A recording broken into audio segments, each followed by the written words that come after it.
तो आइए जानते हैं देश और विदेश की 10 बड़ी खबरों के बारे में सिर्फ 5 मिनट में। अगर अब तक आपने चैनल को सब्सक्राइब नहीं किया तो सब्सक्राइब करके रख ले और वीडियो को लाइक कर दे।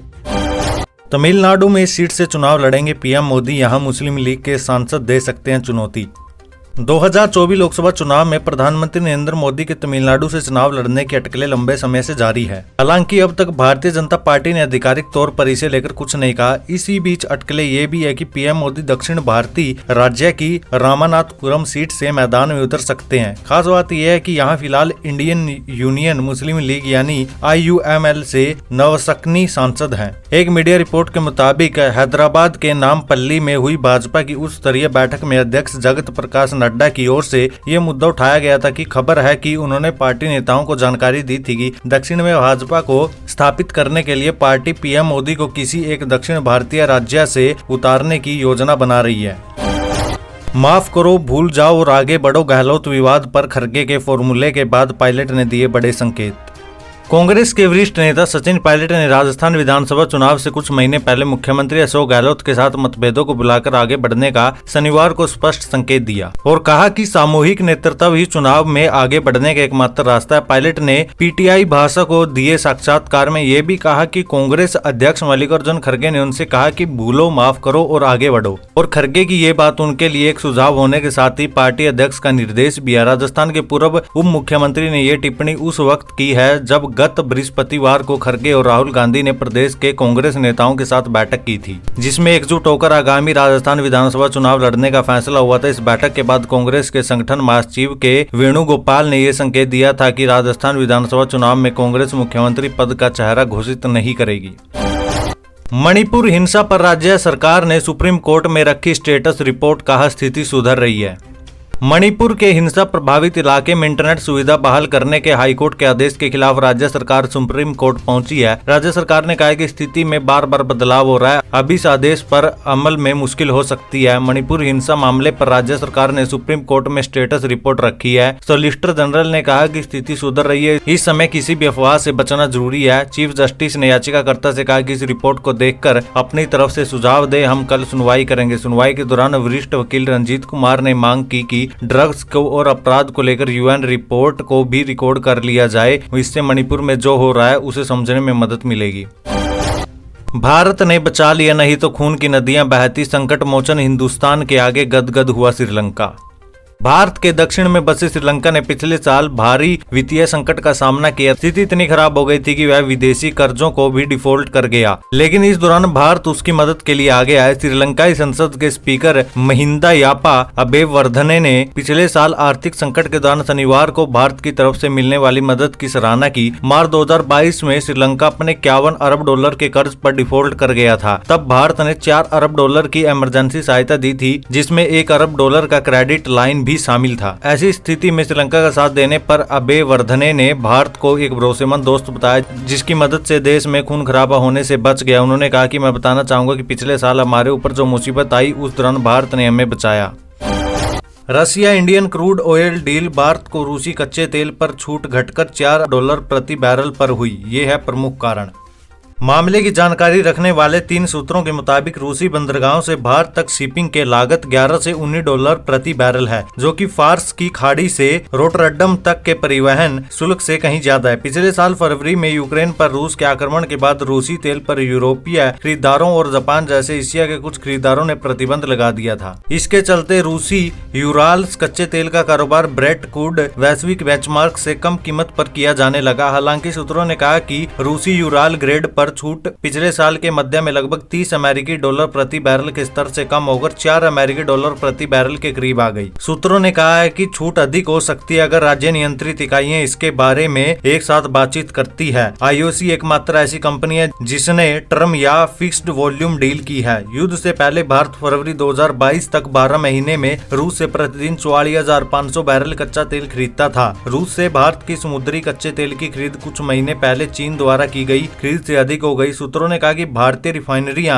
डिलीवरी के आधार पर रूस से कच्चा तेल खरीदती है, जिससे शिपिंग और बीमा की व्यवस्था करने की जिम्मेदारी रूस पर आ जाती है। बाबा बागेश्वर ने खोली होने वाले 2024 के चुनाव की पर्ची। विवादों से घिरे बाबा बागेश्वर धाम के पीठाधीश्वर धीरेन्द्र शास्त्री के गुरु राम भद्राचार्य ने प्रधानमंत्री नरेंद्र मोदी को लेकर बड़ी भविष्यवाणी की है। जगत गुरु राम भद्राचार्य ने भविष्यवाणी की है कि 2024 में पीएम मोदी दोबारा प्रधानमंत्री बनेंगे। धीरेन्द्र शास्त्री के गुरु ने यह भी बताया कि मोदी सरकार में उनको कौन कौन से बड़े काम करवाने हैं। सोशल मीडिया पर वायरल हो रहे एक वीडियो में जगत गुरु राम भद्राचार्य को कहते सुना जा सकता है कि आपने कोई कसर नहीं छोड़ी, लाठीचार्ज कराया, वो तो मेरी जान बच गई। कम से कम भाजपा ने पद्म विभूषण देकर मेरी योग्यता का सम्मान तो किया। उन्होंने कहा मेरी बात मानकर राम मंदिर बना। आप जान लीजिए मैं फिर भविष्यवाणी कर रहा हूँ, पीएम मोदी तीसरी बार भी आएंगे और अब की बार बहुत बड़े काम होने वाले हैं। गोवध बंद करवाना है और हिंदी को राष्ट्रभाषा बनवाना है। कुख्यात गैंगस्टर लॉरेंस बिश्नोई के गैंग में हो रही है बम्पर भर्ती, धड़ल्ले से भरे जा रहे हैं देश के युवा। देश के कुख्यात गैंगस्टर लॉरेंस बिश्नोई के गैंग में बम्पर भर्ती हो रही है। सूत्रों के अनुसार बकायदा प्लेसमेंट एजेंसी की तर्ज पर लॉरेंस क्राइम कंपनी में धड़ल्ले से देश के युवा भर्ती कर रहा है। ये खुलासा दिल्ली पुलिस क्राइम ब्रांच की तफ्तीश में हुआ है। गैंगस्टर नरेश सेट्टी गिरोह में भर्ती का काम कर रहा है। बता दें कि ये वो गैंगस्टर है जो लॉरेंस बिश्नोई के साथ साई की तरह जुड़ा हुआ है। कई सालों से इसके कंधे पर ही लॉरेंस क्राइम कंपनी को मैन पावर प्रोवाइड कराने का टास्क है। हाल ही में क्राइम ब्रांच को पता चला कि बिल्कुल प्लेसमेंट एजेंसी के तर्ज पर चाहे दिल्ली, हरियाणा, पंजाब का जेल हो या फिर social media platform, Naresh Setty जहां जहां मौजूद रहा वहां उसने अपने वशीकरण के गुर से दर्जनों नाबालिग लड़कों की भर्ती गैंग के लिए की। ये खुलासा खुद नरेश सेट्टी ने क्राइम ब्रांच के सामने किया। क्राइम ब्रांच के अधिकारी बताते कि नरेश सेट्टी बिल्कुल इस तरह से नाबालिग लड़कों से बात करता है जैसे वो उनका वशीकरण कर रहा है। कुछ देर की बातचीत या मुलाकात के बाद नाबालिग लड़के बड़ी आसानी से लॉरेंस क्राइम कंपनी को ज्वाइन कर लेते हैं। इतिहास रचने के लिए तैयार भारत चंद्रयान 3 के लॉन्चिंग के साथ चंद्रमा पर यान उतारने वाला बनेगा चौथा देश। भारत अपने नए मिशन चंद्रयान 3 से इतिहास रचने जा रहे सप्ताह श्रीहरिकोटा से चंद्रयान 3 लॉन्च होने वाला है। भारतीय अंतरिक्ष अनुसंधान संगठन इसरो ने जब से इसकी लॉन्चिंग की तारीख की घोषणा की तब से पूरी दुनिया की नजर इस मिशन पर है। इस मिशन को लेकर अब केंद्रीय विज्ञान और प्रौद्योगिकी राज्य मंत्री स्वतंत्र प्रभार जितेंद्र सिंह ने बड़ा बयान दिया है। राज्य मंत्री जितेंद्र सिंह ने कहा कि इस हफ्ते श्रीहरिकोटा से चंद्रयान 3 लॉन्च होते ही भारत चंद्रमा की सतह पर अपना अंतरिक्ष यान उतारने वाला चौथा देश बन जाएगा। उन्होंने कहा कि प्रधानमंत्री नरेंद्र मोदी की हालिया अमेरिकी यात्रा में अंतरिक्ष संबंधी महत्वपूर्ण समझौते हुए, जिससे पता चलता है कि जिन देशों ने भारत से बहुत पहले ही अपनी अंतरिक्ष यात्रा शुरू की थी वे आज देश को एक सम्मान सहयोगी के रूप में देख रहे हैं। उन्होंने आगे कहा कि प्रधानमंत्री नरेंद्र मोदी के शासन में हमारी अंतरिक्ष विशेषज्ञता में इतनी बड़ी वृद्धि के बाद भारत अब चंद्रमा की यात्रा में पीछे रहने का इंतजार नहीं कर सकता। जितेंद्र सिंह ने आगे कहा कि चंद्रयान 3 चंद्रयान 2 का अनुवर्ती मिशन है और इसका उद्देश्य चंद्रमा की सतह पर सॉफ्ट लैंडिंग और घूमने में भारत की क्षमता का प्रदर्शन करना है। अग्निपथ स्कीम से युवाओं का मोह भंग, बीच में ट्रेनिंग छोड़ने वाले अग्निवीरों से खर्च वसूलने की तैयारी।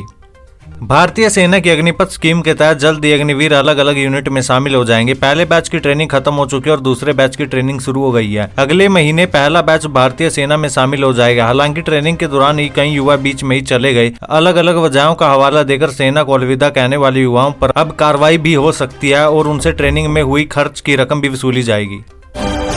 वैज्ञानिकों ने चेताया, चमोली में 10 गुना भूकंपीय ऊर्जा निकल रही बाहर, उत्तराखंड में आ सकता है बड़ा भूकंप।